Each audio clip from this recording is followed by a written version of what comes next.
Hello, all. I welcome all of you in the end of the first day of second annual Elets India Transformation Summit.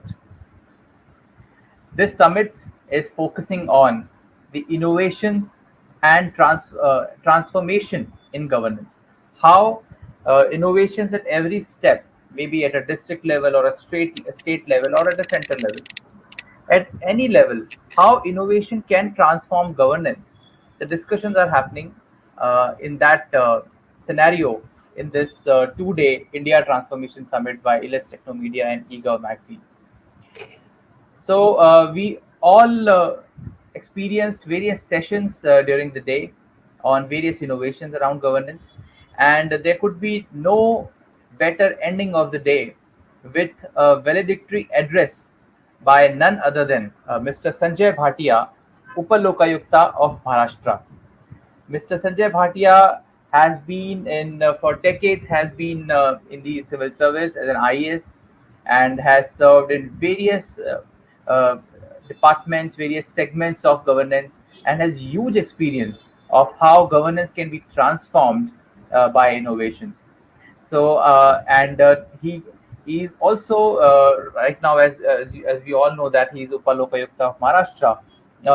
He can also throw light on how transparency and vigilance can also strengthen and transform governance. So with that, with great honor and great pleasure and with the great fortunes of Elets Technomedia, that we have Mr. Sanjay Bhatia, Upalokayukta of Maharashtra, as the valedictory addressee of second annual Elets India Transformation Summit. Sir, I request you to kindly deliver the address. Thank you, Karthik. First of all, thanks for inviting me. And normally people start forgetting retired IS officers, but Elliot has been very nice and has been inviting me to all the programs. Although I am in a very different role now, it's more like a judge's role, investigation and judgment rather than a bureaucrat's role. But thanks for inviting. But this is a good initiative you guys have taken, India Transformation Summit. Uh, Excellent, because this is what is that? In fact, what better to do than this in COVID? Later on, I'll talk about in the COVID period when we thought of what should now we do, because majority of the work was not happening. So we started preparing a vision for the shipping sector. I'll tell you about that later. But this is for you, what the initiative taken by you is a very good idea. And I also saw the areas which you have been covering and all the sessions which have happened during the day. Very interesting. Innovations in the digital area, then smart cities, then governance, then municipal administration, policing. Uh, Excellent. All my favorite topics. In fact, once in a while, I was in almost all these departments, and we used to interact quite a bit on this. And I also understand that tomorrow you are having a session on futuristic technologies. That Yes. could be very interesting. In fact, I would like to attend that. And if I'm by any chance I have a hearing and I'm not able to attend, please send me that tape, so that I want to see what I think Facebook is involved in that. So I want to see what futuristic technologies they are talking about. So I also appreciate so many galaxy of experts which you have got in this whole session. It's not an easy task. So Elets has actually reached quite a high level. They have a huge network of contacts and are able to get the experts in almost every area. Good. Thanks, sir. Uh, Now on this topic itself, topic of transformation. My take on this is that this is a continuous process. Although the hallmark of a government is stability. Why stability? Because when the government is stable, then people know what are the laws, what are the things to be done, and productivity takes place, and improvements and growth take place.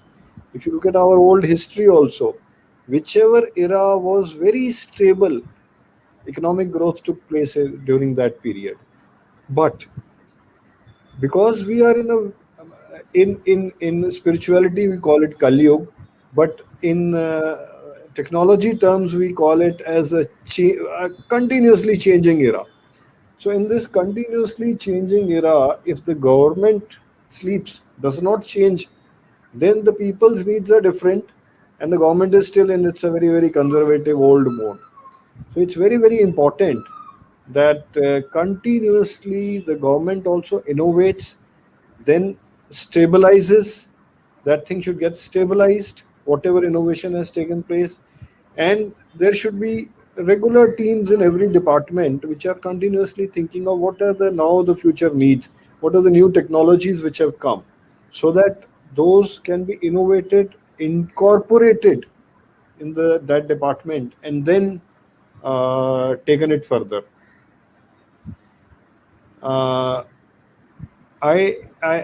what I have seen is that if we become like an old person, I sometimes, although my father is not going to like this, my father cannot do WhatsApp also. And I have seen some very, very senior people in the government also, 70, 72 years old, maybe especially on the judges' side, who will not like to, they still want to do the same thing.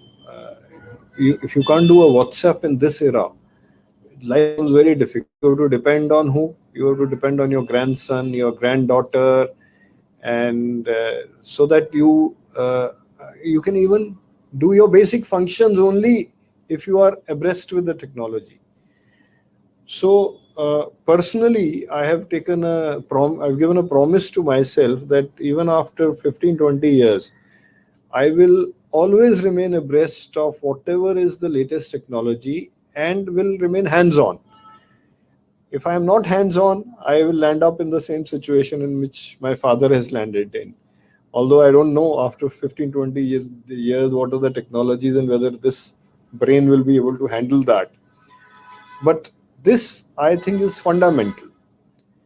Uh, Changes are taking place, technology changes are taking place, aspirations of the citizens are changing, and accordingly, you keeping yourself completely abreast of that and changing according to that. That is now a very, very important role of the government.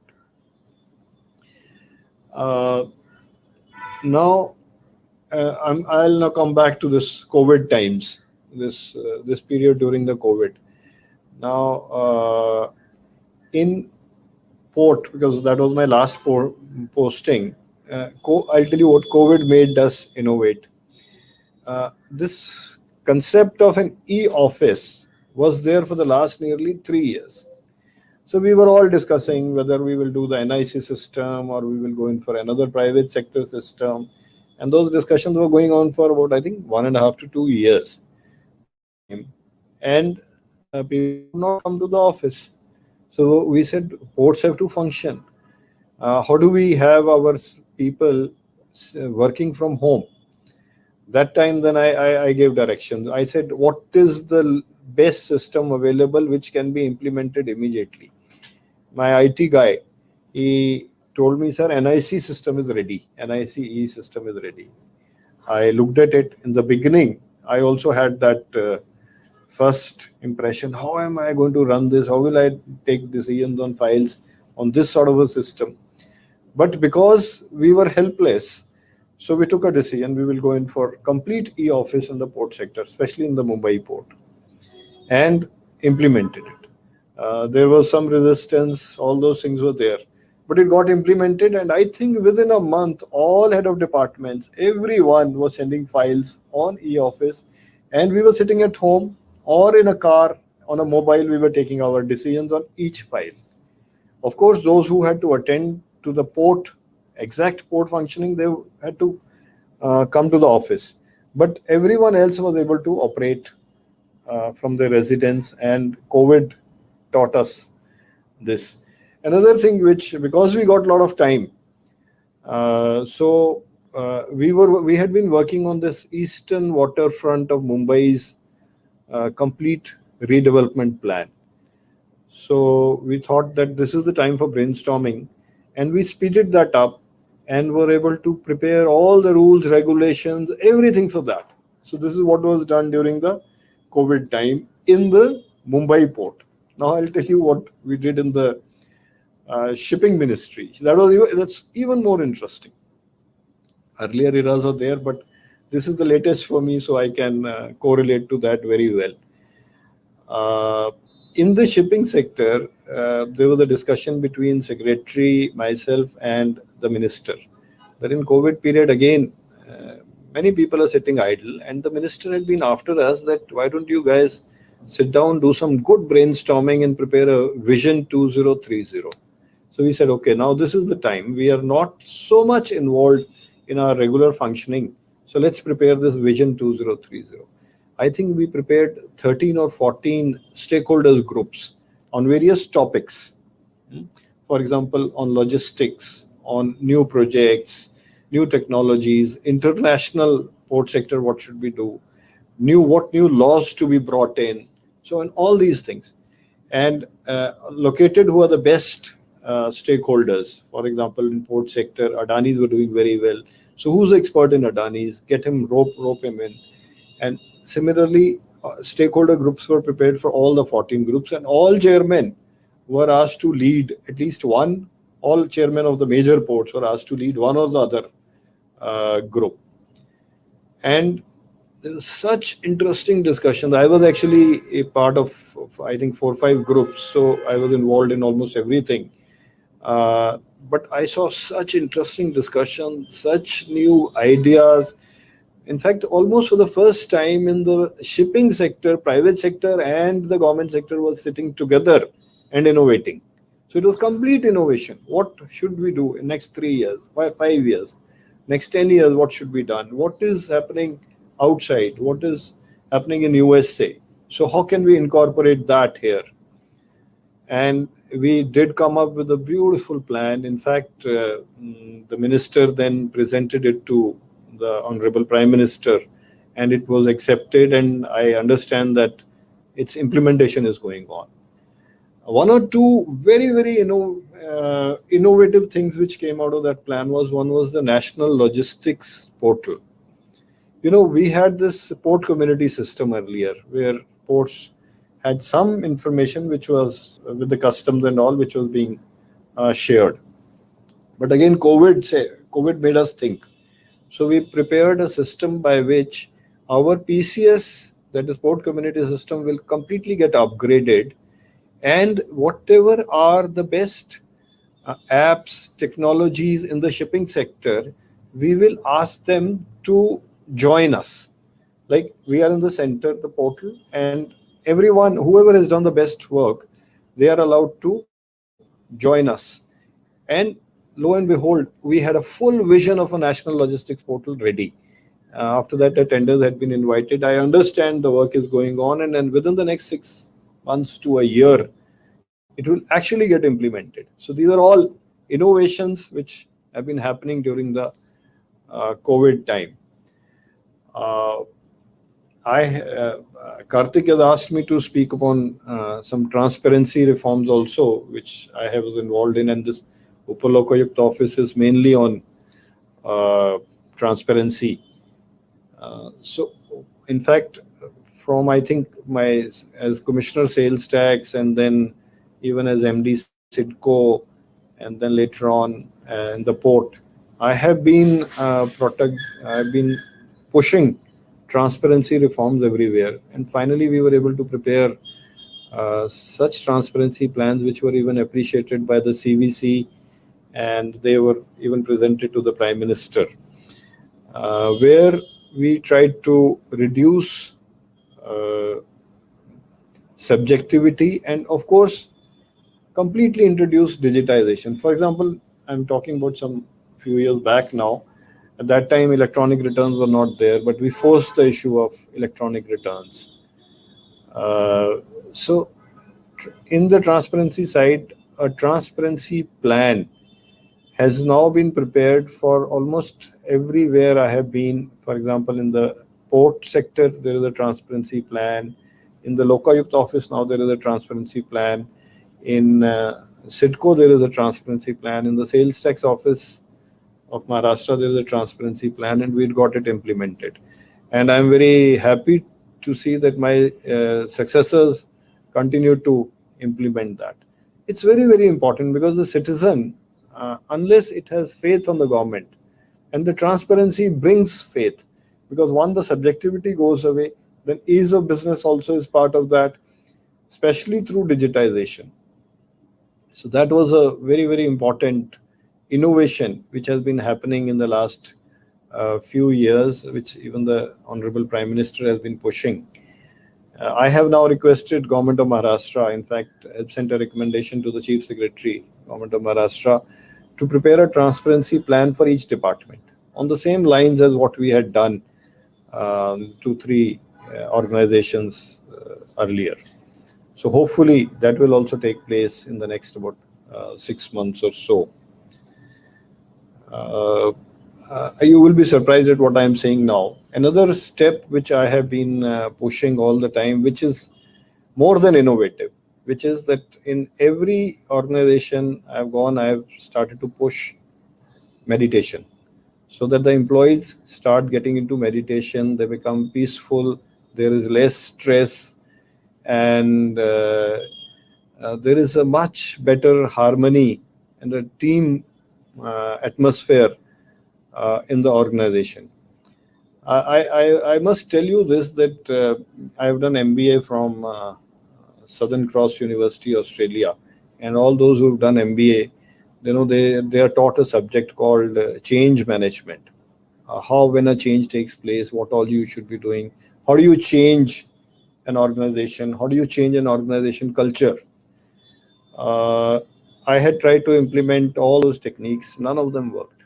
It was only one, this technique of introducing meditation, which started changing the organization culture uh, of the organization. I found all those who were meditating with me, they had become more loyal to the organization. They had their integrity had improved, their creativity had improved. So slowly, the organization culture itself starts changing if people start doing meditation. So this is another innovation I want to mention in this valedictory address, which has been very, very successful, at least in three organizations which I headed. So my best wishes to Elets and to this India Transformation Summit. I You have tomorrow's day also, when very, very interesting speakers are there, very interesting subjects are there, especially that latest technology subject, and I'm sure it will be a great success. And Elets, may please continue doing this good work. Earlier, it was when you guys used to invite all of us at a particular place, and it was both cultural. I remember there used to be some cultural functions also, but in this digital era, we don't have those cultural functions. But at least good sessions are taking place, because now you don't have to get the speakers to your place. Speakers are sitting at their place and they are able to uh, coordinate coordinate with you. So thank you very much, Karthik. Thank you very much, Ravi Gupta ji, for inviting me here. You guys are doing a good job. Continue to do this good job here. Yeah. Thank you so much, sir. And I think your while the COVID-19 had just came to India, and when we were doing the webinars with the officers, that how they are dealing with this COVID-19 pandemic, Mm. and we had a webinar with you, sir, and Yeah, I remember. yes, and that was quite focused on the meditation part of it. Yeah, And yeah. trust me, sir, that webinar was watched by many, and there were a Mm. lot of people, asking us about this, inquiring about this, and there was huge, response from people. So I think when as the major theme of this event is the governance in the COVID era. So how do you think? Because in last 2 years, if you see when COVID-19 impacted the whole world, the major thing which got impacted was the mental health of the people, and Yeah. everybody was trying to deal in their own way. A similar thing in governance. So, how do you think this mental health issue, how important it was to deal with? Very, very, very important. This I have seen people under so much stress. I must tell you that I wish I had done something else in that case. When I was in the port sector and COVID started, you remember how much fear there was that time from COVID. One of our union leaders, I was holding two charges, Kandla Port and Mumbai Port. There was a very good union leader who was on our board. He caught COVID and he got so scared, he passed away in 2 days. So it was not an issue of COVID doing it, but the fear doing it, the mental health doing that issue. And imagine a union leader who's leading thousands of people. So how much fear would have gone into his head from this COVID thing? And now, what to say of the common people? So this mental health is a very, very important issue, and I feel that meditation is a very good technique to bring balance and to show what actually is the reality of this life, what is really the purpose of this life. When that emerges, then the personality also changes. I myself am a changed person after I started doing meditation. So I think it's a very, very important thing. I have been doing heartfulness meditation, and I'm also a teacher of that meditation now. So I talk about it whenever I get an opportunity like this. So do send this message that this is an excellent thing to be done. Doesn't take too much time, but a daily quota of a little meditation, half an hour or so, COVID or whatever comes, you have strengthened yourself. You are like wearing a kavach, an armor against anything. So I think it should be done every year. Right. Sir, lastly, I would like to ask you, sir. Sir, there are a lot of young IS officers participating in this event as speakers, as audience. There are a lot of, there are some commissioners, even collectors, commissioners, at some level SDOs, the very young IS officers. Many of them are sharing their views, and I think they are doing very innovative things in, different innovations in their capacity, whatever they can do in their area. Sir, you have gone through all these stages. I would request you to please give some message to these people, these young officers, some tips how they can, keep on doing innovations. Initially, there's a push. Okay, that people join and they innovate, but over the years, how can they, keep on the momentum like you have kept for all these years? So, just a message for these young officers, please. Now, I would say that normally all these officers are very, very highly intelligent and very highly motivated. Only thing is they must keep that conviction which they had right in the beginning, uh, and go ahead with the conviction without bothering about what people say. Somebody is criticizing, because in this life we are in public life. Somebody will criticize in a if there's an SDO will find a local paper, somebody blackmailing, writing against him, and all that. He should just stop bothering about these things. What matters is his own conviction. If he continues to do good work and keeping the citizen in front of him, that I am working for the citizen, then you don't have to really bother about anything else. You will, I know about Maharashtra. In Maharashtra, if you do this, you would get appreciated from the best politicians and the worst of the politicians also. So I think the public here appreciates if you are doing a good work from your heart. So just listen to your heart, keep doing, and honestly, that being truthful and all is very, very important. Honestly, just keep listening to your heart and keep doing your work. Stop bothering if there is a criticism, and if you find there is something amiss which you need to improve. Just yes, please do improve, because you must listen to people that way. But let it not influence your heart. Let it not demotivate you. So this is my message to the young officers. And my normal message is always, please start meditation if you're not doing. I must tell you this, when we were in Missouri, now this is 36 years back, I don't know whether it is still there, in the Lal Bahadur Shastri Academy, you were given a choice whether you want to go for PT or cross country, or you want to do yoga.